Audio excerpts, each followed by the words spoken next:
Meus irmãos, a paz do Senhor, graças ao bom Deus, nós estamos retornando aqui para a nossa sétima aula da nossa matéria Teologia do Novo Testamento. E como nós apresentamos lá na primeira aula, o nosso cronograma de estudos, nós vamos estar estudando a lição de número 10 do nosso manual, que ela tem três tópicos importantíssimos. O título da lição é Redenção Aplicada, e as três divisões é a cruz, o centro da teologia paulina, a obra da redenção e a aplicação da redenção. Então, basicamente, nós vamos estar analisando e estudando, considerando esses aspectos importantes. Então, dando início aqui à nossa análise, vamos iniciar com João capítulo 3, versículo 17, o qual nos diz o seguinte: Porquanto Deus enviou seu Filho ao mundo, não para que o julgasse, não para que julgasse o mundo, mas para que o mundo fosse salvo por ele. O pastor Osmar José da Silva, em uma coleção que ele tem, que se chama Reflexões Filosóficas, ele vai dizer o seguinte: depois que Jesus lançou as bases fundamentais da doutrina que serviria de pedra de esquina para a edificação da sua igreja, ninguém se destacou mais nos fundamentos doutrinários da igreja do que o apóstolo Paulo. Tá? Então, basicamente, o que nós vamos estar analisando, a redenção aplicada, é o pensamento teológico do apóstolo Paulo, principalmente na carta aos Romanos e também na carta aos Efésios. Então, temos aqui pelo menos duas grandes perguntas, né? Que é: de onde Paulo tirou suas ideias? Quais as fontes do pensamento de Paulo? Então, basicamente, nós temos que trabalhar um pouco com estas questões. Tá? Então, essas ideias que aparecem exclusivamente nos escritos de Paulo, tá? A primeira coisa que nós precisamos ter em mente, tá? Ele vai fazer aqui uma comparação de Jesus com Adão. Ele vai apresentar aqui o conceito da transformação dos corpos dos crentes vivos por ocasião da parousia, e também algumas exortações e recomendações éticas, práticas e morais que ele passa aos cristãos, tá? E também ele vai apresentar aspectos interessantes concernente à soteriologia ou à doutrina da salvação. Tá? Então, em primeira instância, se destaca aqui a influência decisiva da teologia de Paulo, tá, no contexto da salvação. Primeiro, ele lançou mão das escrituras dos judeus, que é o Antigo Testamento. Ele lançou mão dos ensinos de Jesus, muito embora Paulo não tenha conhecido Jesus pessoalmente, mas ele teve contato com as pessoas que foram testemunhas oculares de Jesus Cristo. E também o ensino da igreja apostólica, tá? Quando Paulo ele se converte a Cristo, a igreja ela já estava em existência e muitos fundamentos doutrinários já estavam sendo desenvolvidos. Então, quando nós recorremos ao primeiro objetivo da lição, ele propõe o seguinte: descrever a cruz como centro da teologia paulina. Então, a porta de entrada do pensamento teológico do apóstolo Paulo, tá? Nós precisamos recorrer pelo menos a alguns versículos para que essa ideia ela venha sedimentar em nós. Tá? Romanos 1:1 diz o seguinte, que o apóstolo Paulo ele foi separado para o evangelho de Deus. Quando nós olhamos para a primeira carta aos Coríntios, capítulo 2, versículo 2, comparando também com o capítulo 1, versículo 23, diz o seguinte: porque decidi nada saber entre vós, senão a Cristo, a Jesus Cristo e este crucificado. Ou seja, então, a cruz era o centro tanto da vida pessoal de Paulo, como da mensagem que ele pregava.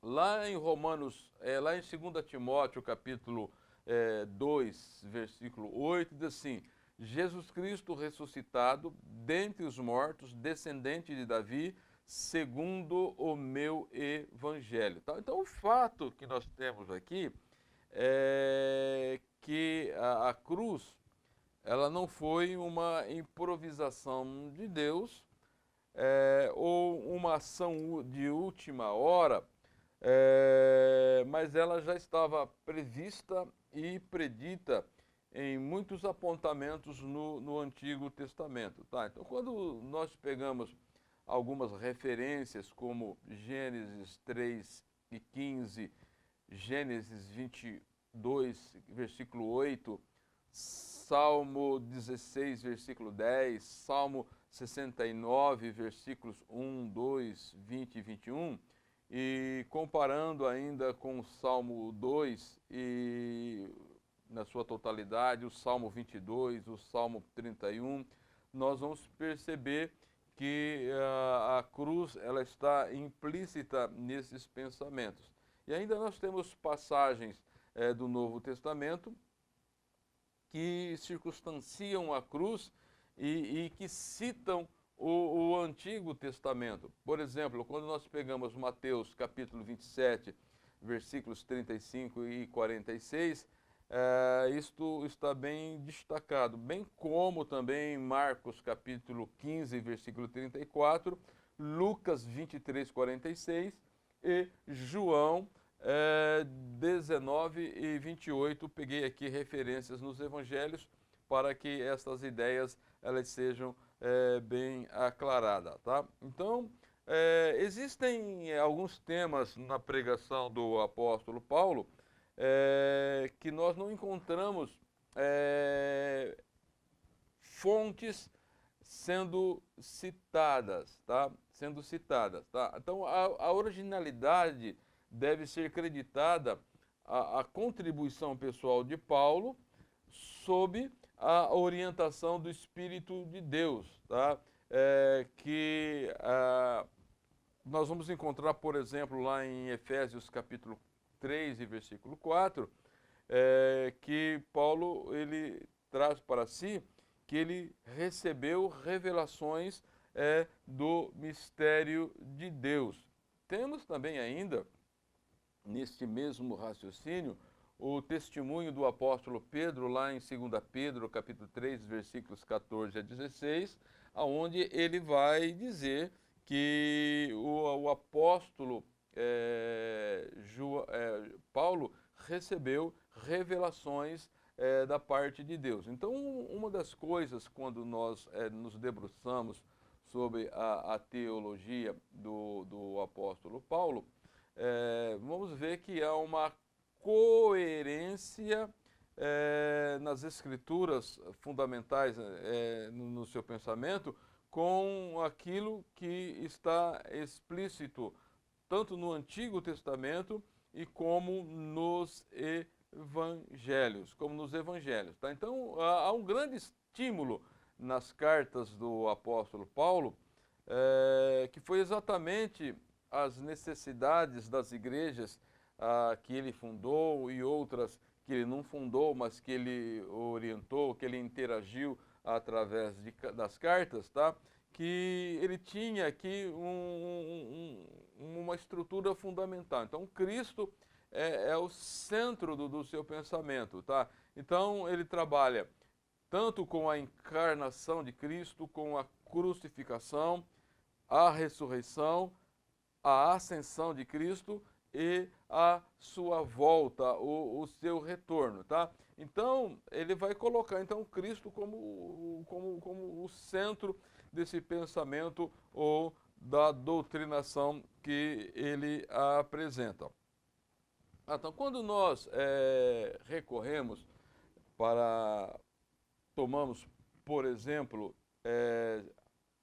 2 Coríntios, capítulo 5, versículo 19, que ali o apóstolo Paulo ele vai dizer que Deus estava em Cristo reconciliando consigo o mundo, não lhes imputando o pecado. Ou seja, então, nos atos da cruz, tá? Deus ele vem até Cristo e o homem pode chegar até Cristo e aí então se dá a reconciliação, tá? Então, Deus na sua essência, que é um mistério que permanece nas profundezas da luz inacessível, tá? Deus não pode ser compreendido por nós, exceto quando ele se acomoda ao nosso padrão, ou ele se revela a nós, o que dá na própria encarnação do Senhor Jesus Cristo, tá?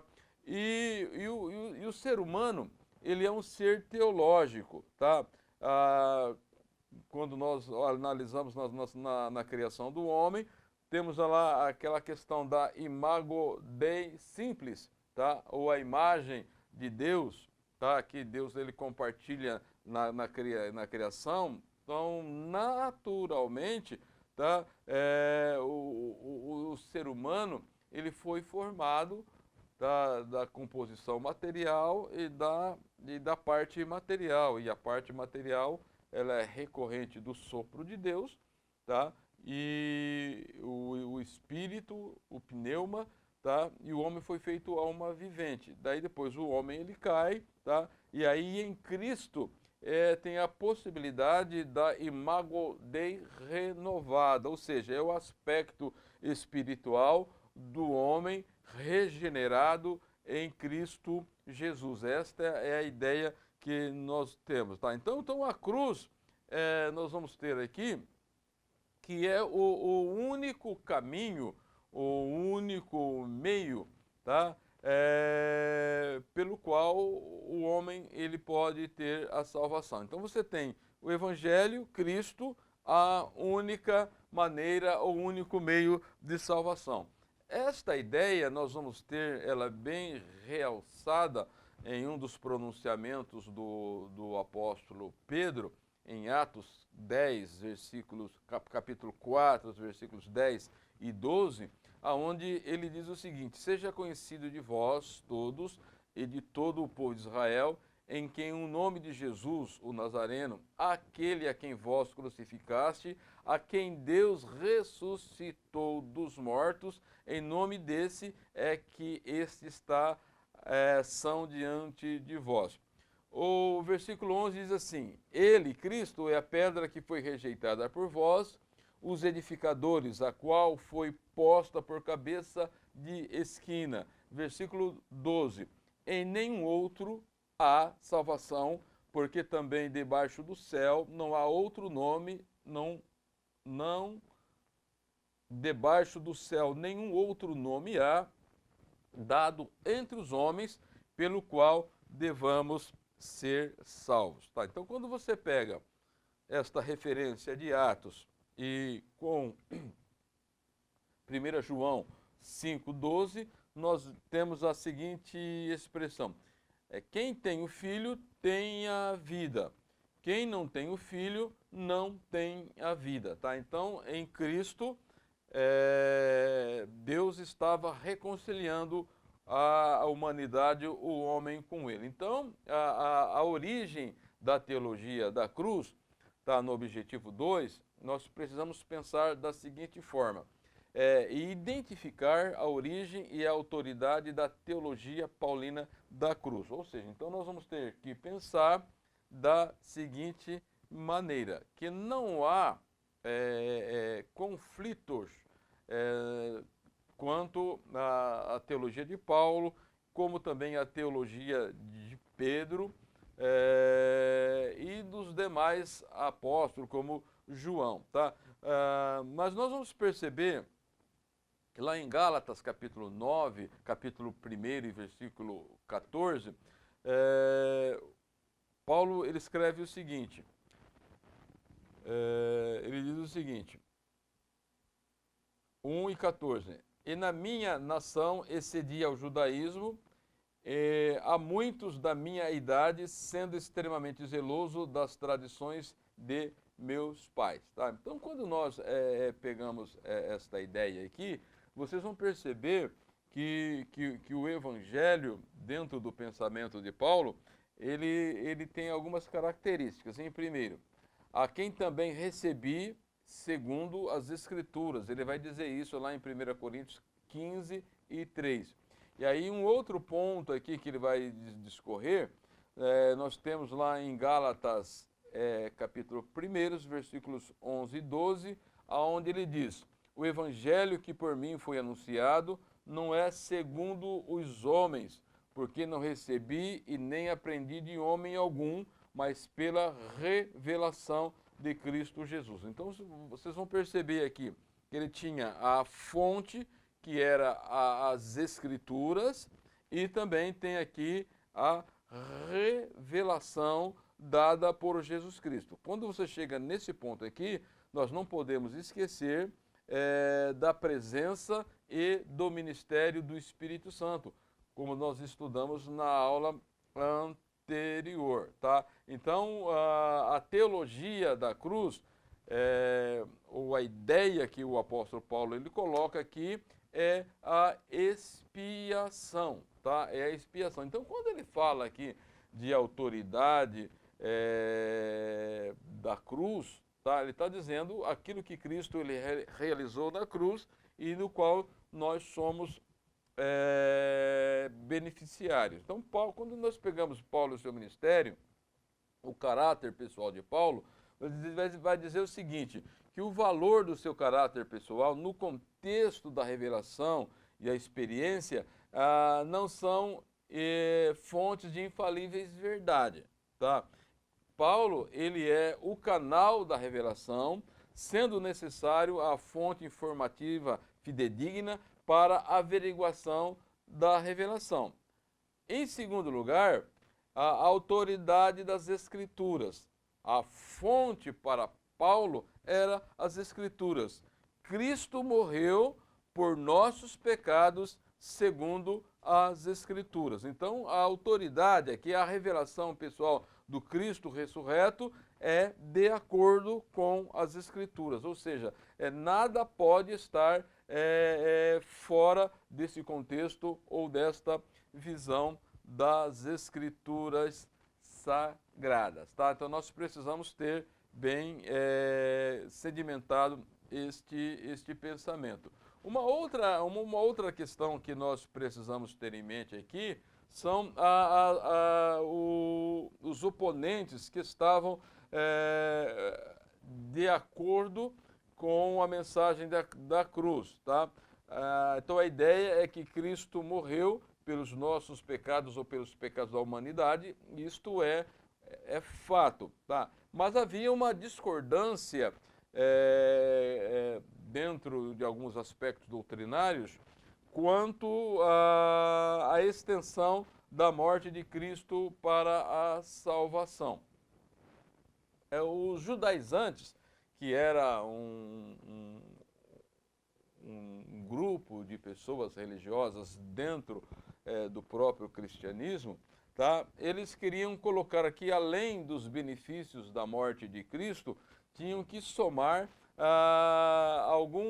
algumas práticas do judaísmo, que, por exemplo, a circuncisão, a observação de alguns ritos de Moisés, e a teologia paulina, ela é meridiana em afirmar a suficiência da morte de Cristo. Quando você pega Gálatas capítulo 2, versículo 20, ele vai dizer que ele estava crucificado com Cristo, não vivia mais ele, mas era Cristo que vivia nele, tá? Então você tem aqui esta ideia, ou esse raciocínio correto da morte de Cristo e da ressurreição de Cristo. Então, quando nós pegamos a obra da redenção, é necessário aqui examinar o motivo e o método segundo os quais Deus ele providenciou a salvação do homem. Tá? Então, nós não podemos perder de vista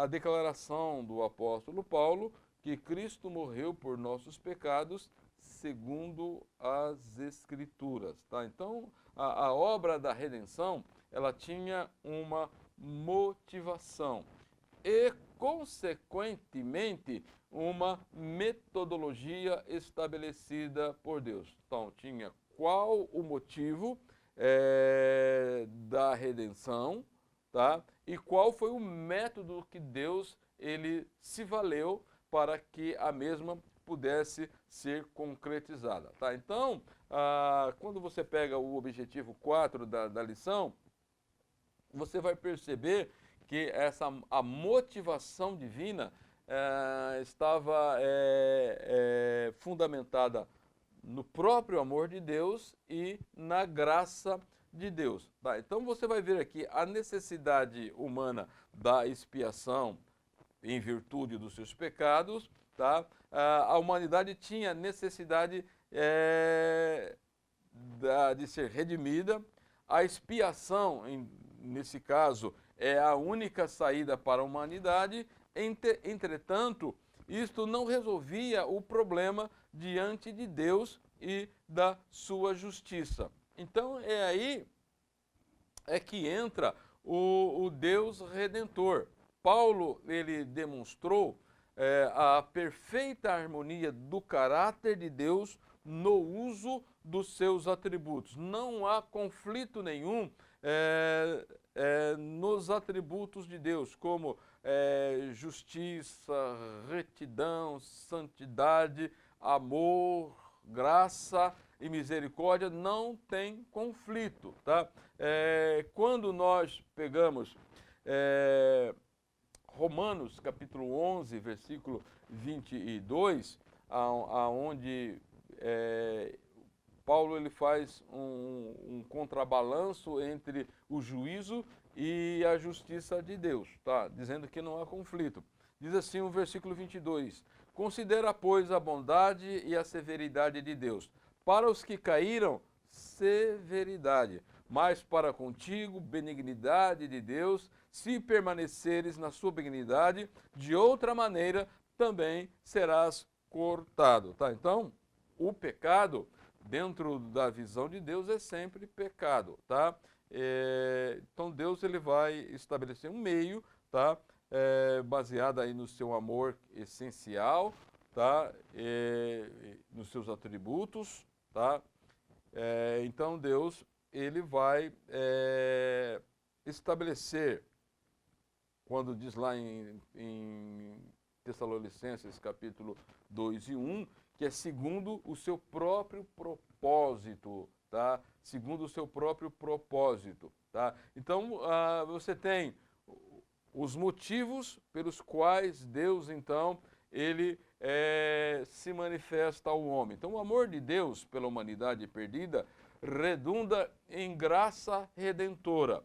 E nós vamos perceber que essa palavra graça no Novo Testamento ela tem um caráter de dádiva, tá? Ela visa aquele que não tinha merecimento algum, mas Deus estabelece os meios necessários para que a pessoa ela venha a ser beneficiada pela misericórdia de Deus. Tá? Então, a teologia legalista, ela era um arranjo desarranjado, né? Se assim podemos dizer, de um relacionamento com Deus sistematizados em débito e crédito, tá? Você tinha que pagar para você receber o benefício. Já a teologia de Paulo, ela é bem oposta, tá? Porque o princípio motivacional de Deus aqui,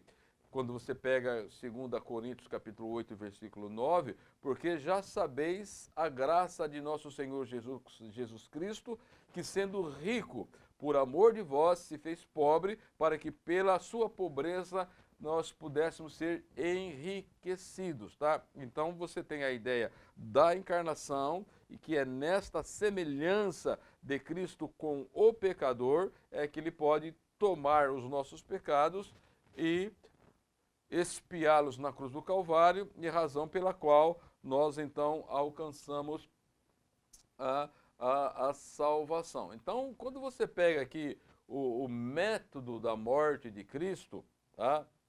A razão pela qual Cristo morreu, tá? Quando você pega dizendo que Cristo morreu por nossos pecados segundo as Escrituras, então vem aqui a pergunta, que tipo de morte é esta? Porque teve que ser desse tipo, ou uma morte sacrificial, tá? Isso estava previsto no eterno propósito de Deus, tá? Então, a ideia que se tem aqui é que era uma morte substitutiva, tá? Foi em substituição, foi um resgate, porque você tem o pecado, e o pecado ele é visto como algo maldito na visão divina, tá? Então a morte é a expressão da oposição implacável e total de Deus contra o mal, porque a sentença decretada ao erro do homem ou da humanidade lá no Jardim do Éden, o dia que comeres do fruto do conhecimento do bem e do mal, certamente morrerás, tá? Então, Deus é que resolve esta problemática, tá? É Ele que tem como resolver essa questão. E quando você pega Romanos 2 e 8, você tem a seguinte declaração de Paulo: porque a lei do Espírito de vida em Cristo Jesus nos libertou da lei do pecado e da morte. Vocês vão perceber que dentro da questão teológica, a morte ela acompanha o pecado, porque a morte é resultado do pecado. Quem peca morre. Esta é a ideia. Então, na cruz se deu o quê? A substituição. É por isso que se diz que é morte vicária, tá? Então, Cristo ele se coloca no nosso lugar, conforme as palavras do apóstolo Paulo.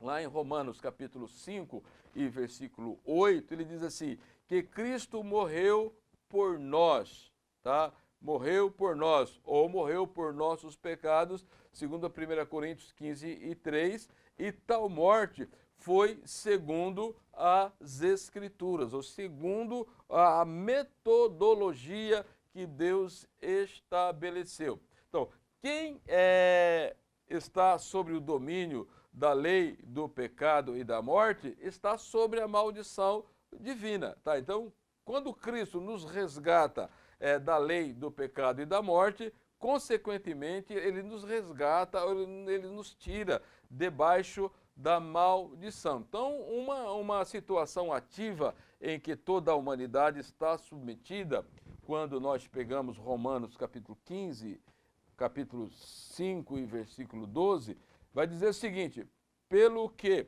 como por um homem entrou o pecado no mundo, e pelo pecado a morte, assim também a morte passou a todos os homens, por isto todos pecaram. Então é exatamente a condição oposta àquela promovida pelo favor de Deus, tá? O vocábulo usado para isto da palavra hebraica é arar, ou seja, é cercar com obstáculos, deixar sem força para resistir, tá?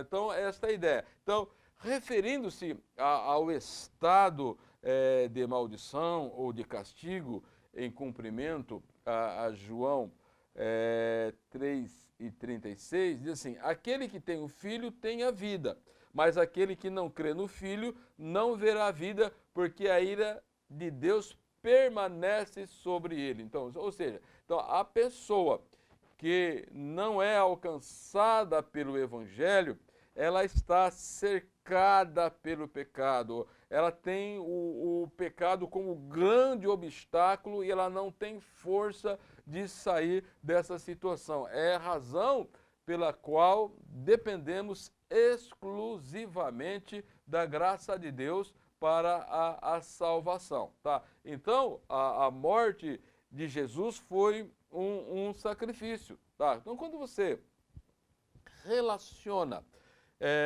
o sacrifício da cruz com aqueles sacrifícios realizados no Antigo Testamento, então vai aclarar bem o nosso entendimento teológico nesse quesito. Tá? Então, o apóstolo Paulo, nós vamos perceber que ele vai estabelecer uma relação entre a Páscoa judaica e o sacrifício de Cristo na cruz do Calvário. Você vai ter isso bem distinto. Lá em 1 Coríntios 5:7, ele vai dizer assim, que Cristo, nossa Páscoa, foi sacrificada por nós. Efésios 5:2 temos o seguinte: Cristo se entregou a si mesmo por nós, em oferta e em sacrifício a Deus em cheiro suave. Tá? Então, o sacrifício de Cristo aqui é a chave para o significado da morte de Cristo. Tá? Então, ele tinha que realizar um sacrifício expiatório, tá? Que tinha, quando você pega a Páscoa no Antigo Testamento, desde a sua preparação, quando ela foi instituída, então você vai ter esta ideia bem distinta e você vai perceber aqui a importância do sangue de Cristo, tá? E é notório no plano da redenção da humanidade, porque existe sim uma singularidade que eleva de sobremodo o valor do sangue de Cristo. Tá? Então não existe, não existiu e nem existirá entre os nascidos de mulher que vai exceder a importância do sangue de Jesus. Tá? Então quando você pega Colossenses 1:29, diz assim que Deus vai demonstrar aqui a importância da pessoa de Deus e a importância do sangue de Jesus no trabalho da redenção. Colossenses 1:20 diz assim: havendo ele feito a paz pelo sangue da sua cruz.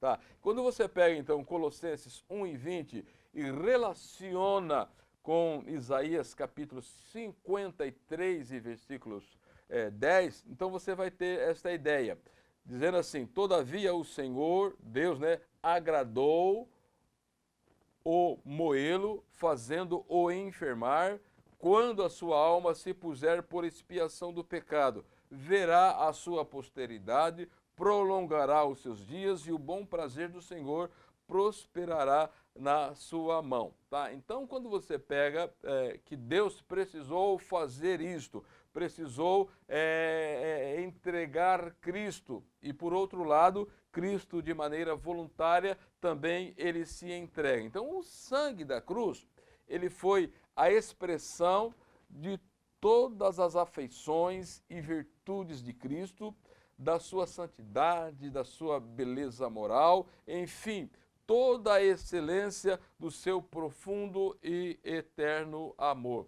Razão é pela qual que ele diz que Cristo estava lá na cruz, Deus estava lá na cruz reconciliando o homem juntamente com ele. Então, quando nós desdobramos para o próximo objetivo da lição, que ele pede aqui para que seja distinguido a diferença que existe entre propiciação e expiação. Tá? Então, esses dois termos, eles são usados pelo apóstolo Paulo e também lá na carta aos Hebreus, e ele lança a luz aqui quanto à aplicação teológica do sangue sacrificial de Cristo.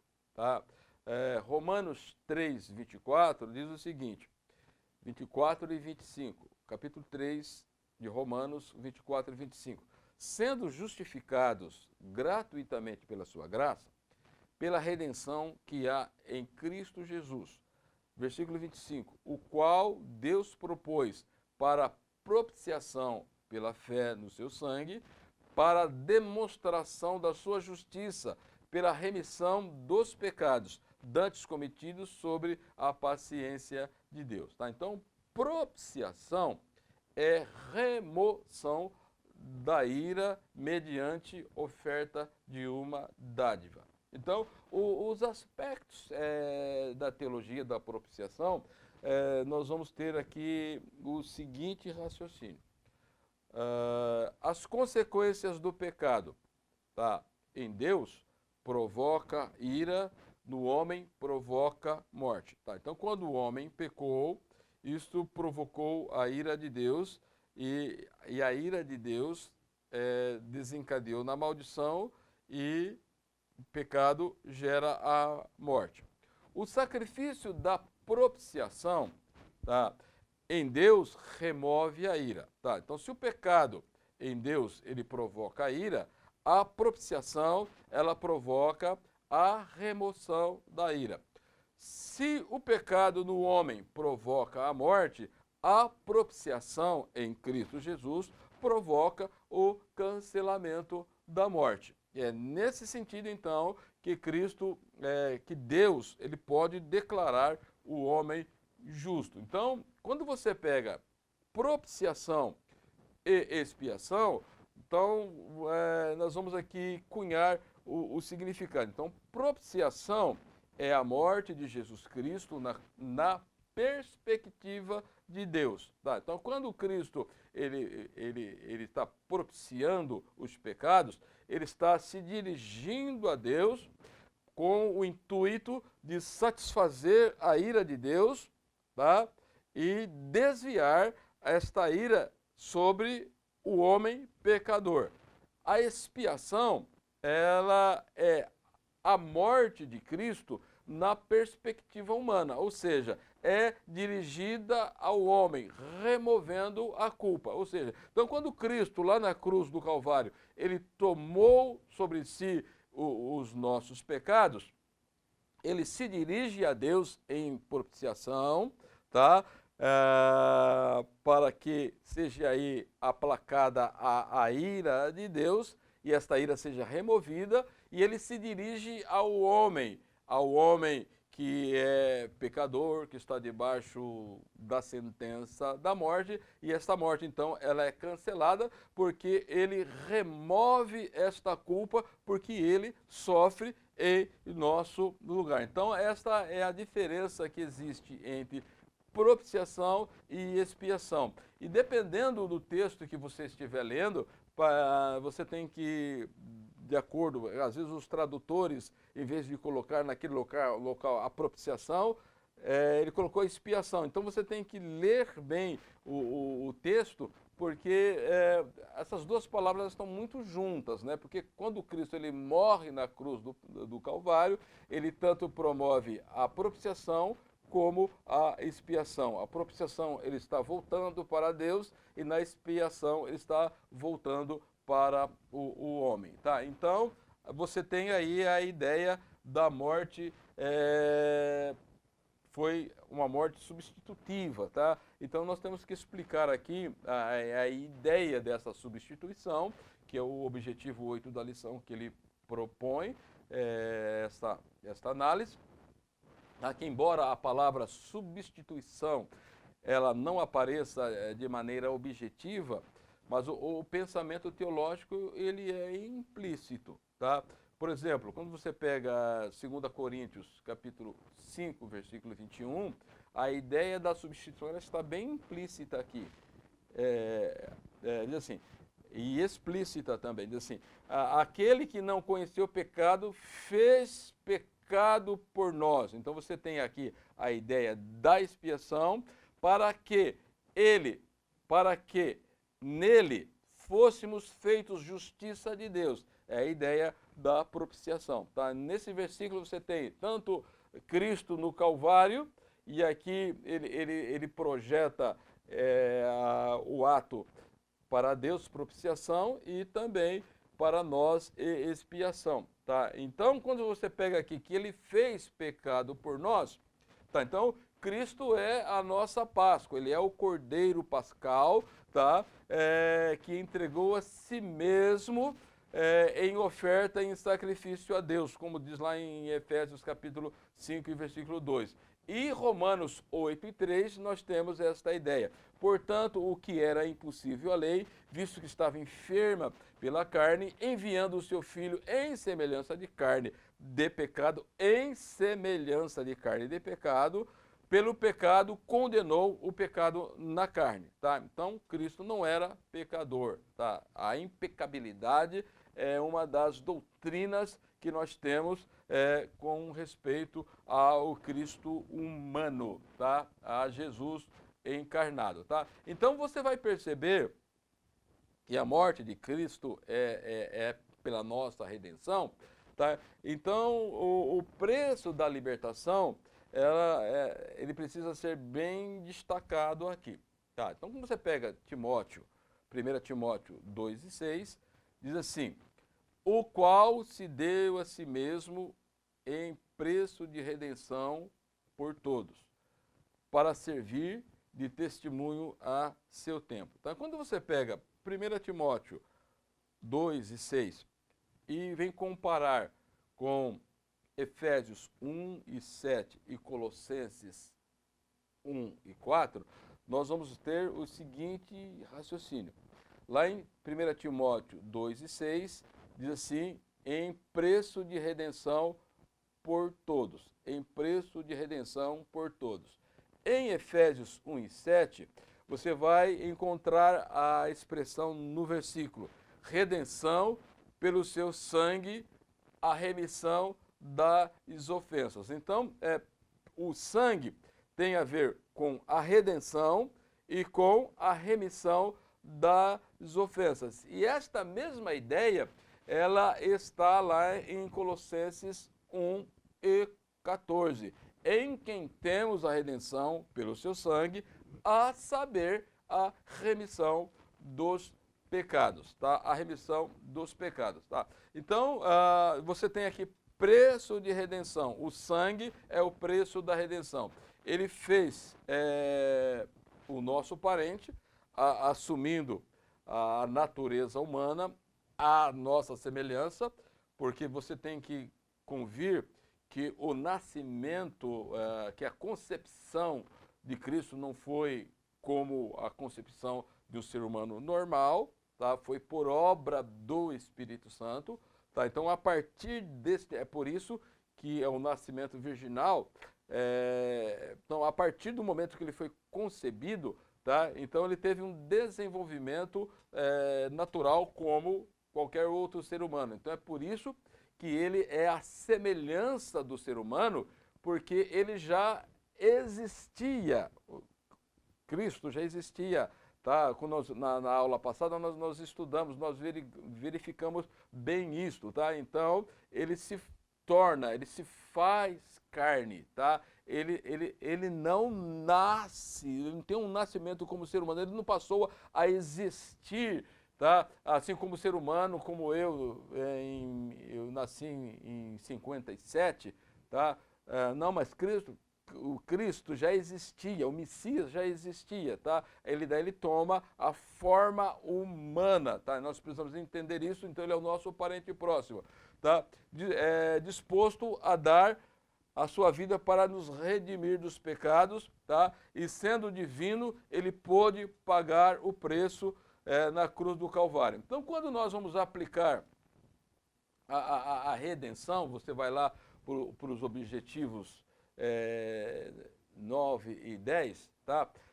que nós temos que considerar a teologia da justificação e da reconciliação, como ela é apresentada pelo apóstolo Paulo e qual é a visão que o Antigo Testamento tinha e o judaísmo também no contexto do Novo Testamento, e como a teologia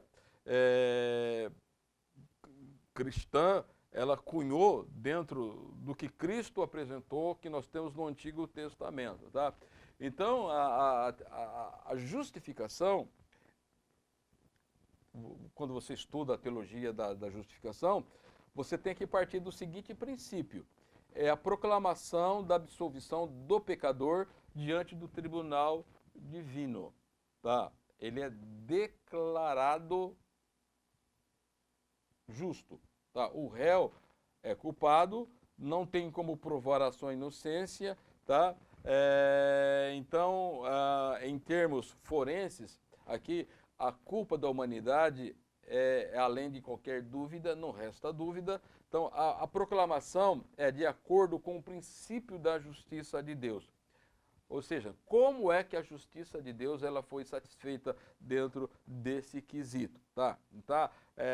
Porque moralmente Deus ele não poderia tornar um culpado justo, tá? Então foi exatamente, então Cristo ele toma a nossa culpa, ele sofre a ira de Deus, o castigo de Deus sobre a pessoa de Jesus Cristo na cruz do Calvário, tá? Ele morre. Tá? Então, na sua morte, a justiça foi exatamente concluída. Tá? Quando ele ressuscita dentre os mortos, tá? Então, o que acontece? Essa vida que ele tem, tá?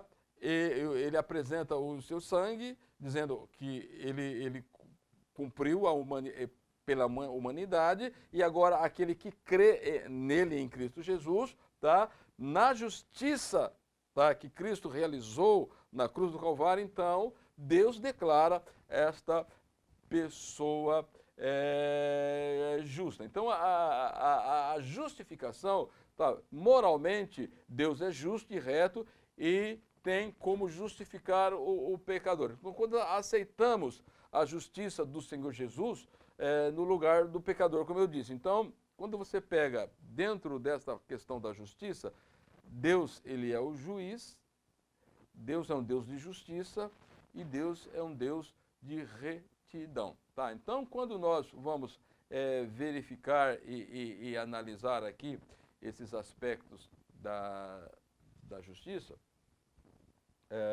nós temos que levar em conta aqui que a tradição oral dos judeus, elas traziam ali um dilema entre Deus santo e o pecador culpado. A teologia oral também dos judeus, ela procurou buscar a justificação em submissão à lei. Tá? Quando você pega lá, lembra que nós falamos um pouco sobre o Talmud, o Mishnah, o Gemara, tá? Quando você recorre àqueles princípios, aquela aula que nós colocamos, você vai entender aonde estava o dilema, tá? Porque a perfeição pela lei era impossível ser alcançada, tá?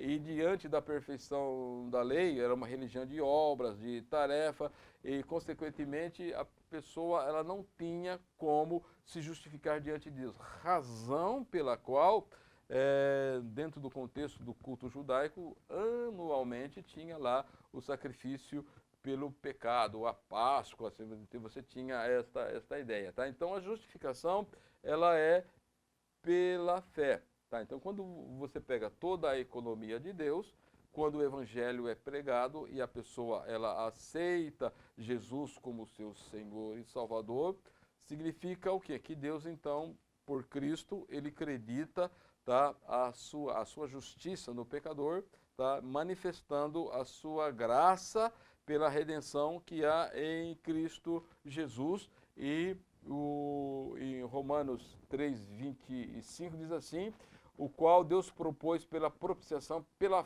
fé no seu sangue. Ou seja, nós precisamos lançar mão da fé, e essa fé ela vem pela crença, e crença vem pelo ouvir a mensagem da palavra de Deus. Então, há uma imputação da justiça de Deus no pecador. Tá? Então, quando você pega, finalizando aqui, a ideia que nós temos é a seguinte: o alicerce da justificação é o sacrifício expiatório de Cristo Jesus na cruz do Calvário, e o meio da justificação, tá?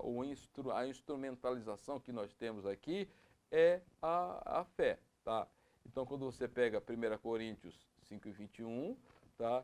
Cristo, que não conheceu o pecado, ele morreu por nós para que fôssemos feitos justiça de Deus. Então, Deus justo e justificador do pecador, Romanos 3:26, tá? Então, você tem que, pela fé, então nós temos acesso a esta justiça, né? Sendo, pois, justificados pela fé, temos paz com Deus por meio de Jesus Cristo. Então ele vai dizer que nós temos a entrada a esta graça, tá?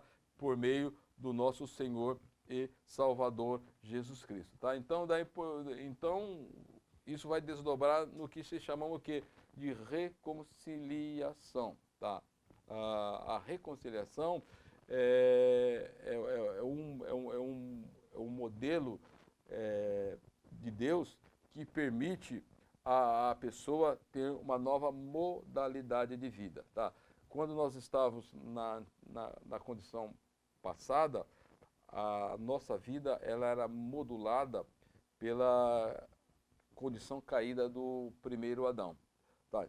Quando nós fomos justificados, reconciliados, tá? Nós passamos a ter o quê? Uma vida ajustada ao modelo de Cristo. Tá? É a razão pela qual o cristão ele vai poder se apresentar diante de Deus quando Jesus Cristo vier para levar a igreja, porque apesar de toda essa economia da salvação, nós somos pessoas reconciliadas e vivendo agora de acordo com esta nova modalidade ou esta visão de Cristo. E daí por último você vai então, tem o triunfo da cruz de Cristo, tá? E quando você pega esta ideia do triunfo da cruz de Cristo, você vai ter aí a ideia sacerdotal de Cristo, né? E isso nós vamos estar vendo um pouco na próxima lição, tá? E vamos destacar um pouco, tá? Mas nós vamos perceber que na cruz nós temos aquela situação da humanidade antes da cruz e depois da cruz, tá? Cristo voltado para o homem e Cristo voltado para Deus, tá? Então a obra da redenção ela tem toda esta visão. E na próxima aula nós vamos estar verificando um pouco sobre isso, tá? Então que Deus em Cristo nos ajude, que Deus em Cristo nos abençoe. Até a próxima aula. Amém.